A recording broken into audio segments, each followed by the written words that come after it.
कोई भी लेडीज जिसके भी नाखून बड़े हुए हैं,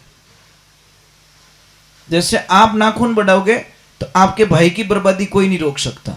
अब जो नहीं जानते, अभी से मेरा चैनल है, उसके ऊपर ओके करो, सब्सक्राइब करो और मेरे से जुड़े रहो। बहुत सारी बातें ऐसी बताई है मैंने जो आप कल्पना नहीं कर सकते हो। हजारों बातें अंदर डाली मैंने वीडियो के माध्यम से, ताकि आप तक पहुंचे, आप उसका आनंद लो। कोई माइनस पॉइंट है तो उसको पढ़ाई के लिए, धंधे के लिए, घर की परेशानियों के लिए, मतलब बहुत सारी, जिसकी सगाई नहीं हो रहे, संबंध नहीं हो रहे, क्या कारण है क्या नहीं है। अच्छा सोफा सेट है, अच्छी टाइलों है, अच्छी टीवी है, तो थाने नींद क्यों नहीं आवे? भाई नींद आनी चाहिए ना। नींद की गोलियां क्यों लेनी पड़ रही हैं, ये बात समझ में नहीं आई अभी तक। तो समझने में वक्त लग जाएगा आपको। अच्छा सोफा हमारी नींद को नहीं खरीद सकता। नींद कब आएगी? जब मन को शांति मिलेगी। और मन को शांति किसको? बहुत अच्छे लोग होते। कई कई सासू माताएं इतनी बढ़िया मिलती है, इतनी अच्छी होती है कि बीदनी ने कभी तकलीफ देवी को नहीं। बोलना पड़ेगा नहीं, मैं नाम नहीं बोलूंगा। ये 2 जगह से आए हैं, 1100 रुपया, और वो भी गुप्त दान दिया इन्होंने। बहुत बहुत साधुवाद आपको, गाय माता को भला करे। तो कई सासू माँ इतनी अच्छी होती है जो बहू को बिल्कुल तकलीफ नहीं देती, और कोई कोई बहू इतनी अच्छी होती है जो सासू माँ को, ससुर जी को बिल्कुल तकलीफ नहीं देते। मतलब वो पता है ये ऐसा क्यों हो रहा है, क्योंकि अच्छे घर से आई वो। समझ में आई नहीं? अच्छे घर, संस्कारवान लड़की जब मिल जाए। एक थोड़ा मैं बता देता हूँ, देवियां नाराज मत होना, मैंने जो पढ़ा है वो बता लेता हूँ। कोई भी लेडीज जिसके भी नाखून बड़े हुए हैं, जैसे आप नाखून बढ़ाओगे तो आपके भाई की बर्बादी कोई नहीं रोक सकता। जो बहन बड़े बड़े नाखून रखती हैं उसके भाई को धंधे में नुकसान आता है, परिवार में नुकसान आता है, परिस्थितियों में नुकसान आता है, कोई भी खतरा रहता है भाई के ऊपर एनी टाइम। तो अब जो भाई से प्रेम करती है वो बहन नाखून नहीं बढ़ाएगी। ये रामायण में कथन आता है, ये ध्यान रखें। ये 500 रुपए आए हैं गुप्त दान में। दूसरे नंबर, एक बात और बता दो, थोड़ी सी आदत बदलो आप, ज्यादा कुछ नहीं करना है। चलने का जो तरीका है थोड़ा चेंज करो। कैसे चलना है? रुक जी बा, निकल दिया।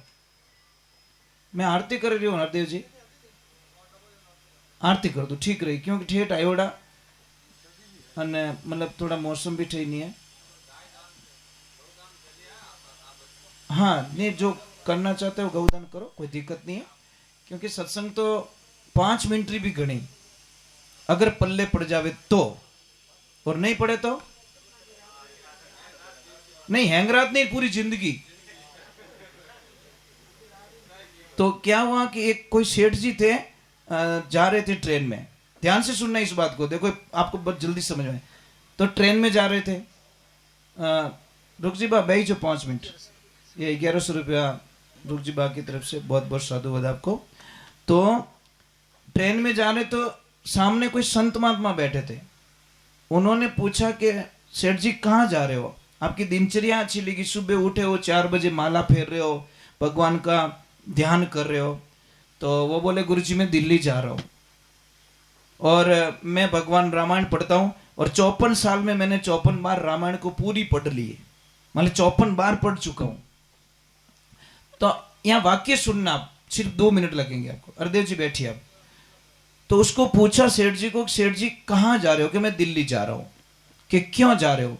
कि मेरे और मेरे भाई के बीच में जयपुर में प्लॉट खरीदा हुआ है। मेरी गैर हाजिरी में मेरे भाई ने 50 बाई 50 उसको आता है, 50 बाई 50 मेरे को आता है। मेरे भाई ने 3 फुट जगह ज्यादा ले ली मेरे प्लॉट में से। नक्शे में बैठा नहीं होगा तो 3 फुट जगह मेरे प्लॉट में से ज्यादा लेके उसने मकान खड़ा कर दिया, और 4 साल हो गए मैंने स्टे ऑर्डर लगवा दिया। न तो बनने देता हूं न बनाता हूं। महाराज की और बेटी आ रामायण हाजी पढ़ी हो तो 54 साल में 54 बार रामायण पढ़ चुका है, फिर भी घर के ऊपर स्टे ऑर्डर लगवाया कि अब कहा जा रहा है कि मैं दिल्ली जा रहा हूं। और मेरे भाई को जब तक जेल में ना डलवाऊं तब तक मेरा नाम भी फलाना नहीं है। जने गुरु महाराज प्रेम उपाचो पूछ्यो कि सेठ जी रामायण हावड़ पड़ी कि पता ही पलटिया, मतलब पढ़िया हो एक अक्षर की खाली थाली फेरी। वो सेठ क्या नहीं नहीं बराबर पढ़ी मैंने, कि बराबर पढ़ी रहती तो राम और भरत का कथन पढ़ा कि नहीं पढ़ा।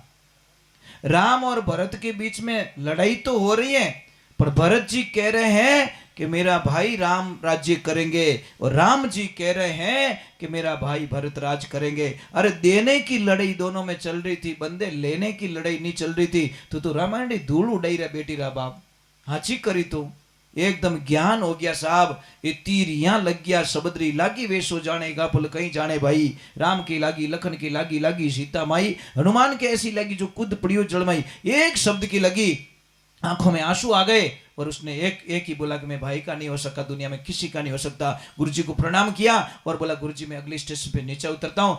गुरुजी में शरण आपकी आया, ज्ञान बाण घट भीतर उगियो, अखे ज्योति लू लाया। हे गुरुजी में शरण आपकी आया, अगर आपने मुझे नहीं समझाया होता तो मैं पता नहीं कौन सा न्याय करता। अब मैं वापस जा रहा हूं और जो बचा हुआ प्लॉट है वो भी मेरे भाई को देके चला जाऊंगा। मुझे नहीं चाहिए ऐसी हजारों प्रॉपर्टी मेरे पास में पड़ी। अरे मैं मारो भाई रो भी सगो नहीं हो सकियो तो मैं संसारो किनो सगो हो सकूं। महाराज एक बात रो ध्यान रखजो, कटी आपने बेटी देवो या बहू लावो तो पहला परिवार रे साथे विना संबंध केड़ा है वो थोड़ी छानबीन करजो।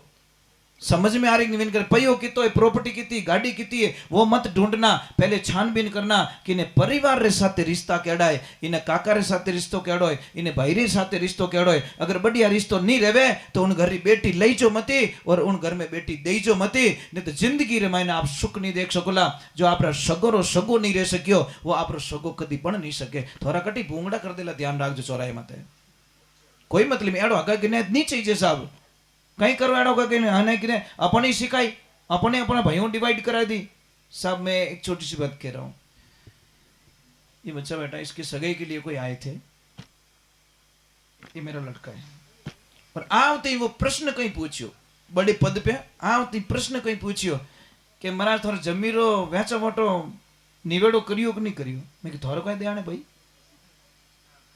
क्या नहीं सा भाई माते भरोसा नहीं करना। मैं कैसा राम राम भाषा इन दुनिया मत आई जो भाषा थोड़ी बेटी होनारी है ने तो ये थोड़े कैबिन में रखो। आओ तो इन मारा घर री पंचायतीकरण रूगा थे, समझ में आ रही कि नहीं आ रही। ऐसे क्या कर रहे हो, मतलब क्या क्या अलग अलग करवा दो, क्यों करवा दे भाई अलग। हम तो बैठे साथ में, अच्छी जमती है हमारे बीच में, एक दूसरे से हम क्लोज हैं, एक दूसरे काम आवो। एक भाई दूसरा भाई ने काम नहीं आओ तो जिंदगी कहीं काम रही। होनारी छोरी रेवे ने तो छोरी नहीं लाओ, क्योंकि ये तो पणिया पहले यूं करे तो आ छोरी आओ तो इन कांटा भले कांटा कितना लाइसेंस बनाई हमारा। समझ में आ रही नहीं। कई कई लड़कियां बहुत अच्छी होती है, परिवार को मिला देती है, और कोई कोई कहे कि मने आवड़ दो थे जय हो। हाँ पूरी भैंस ही पानी में गई, मने आवड़ दो मतलब इसका मीनिंग क्या है। कोई कोई बहुत अच्छी बहू मिलती है साहब, पूरे परिवार को लेकर चलती है, उसको पता है 19-20 कौन से घर में दुख नहीं है भाई। दुनिया के हर कदम पे कांटे बिछे, पर कोई तो फूल मान के चल जाते हैं, कोई उसको हार्ड मानते हैं। तो मैं नहीं कहता कि धंधा एक रखो, मैं नहीं कहता कि भेड़ा रहो, पर बोलना तो बंद मत करो भाई, इतनी तो मेहरबानी कर दो। मैं नहीं कहता नहीं जमती तो भाई बच्चे हो गए, परिवार बड़ा हो गया तो धंधा अलग कर दो, बिल्डिंग अलग कर दो, साइड अलग कर दो, सब अलग कर दो, पर बोलना बंद मत करो। सब खड़े हो जाओ, बोलिए श्री भगवान की, बोलिए गौ मात की।